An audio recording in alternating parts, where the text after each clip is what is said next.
Guys, meet my new friend, guys.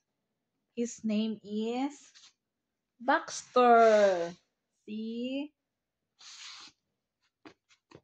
Cute siya kaayo, guys. Gibilin siya sa amo sa iyang amo. Kaso, sad siya.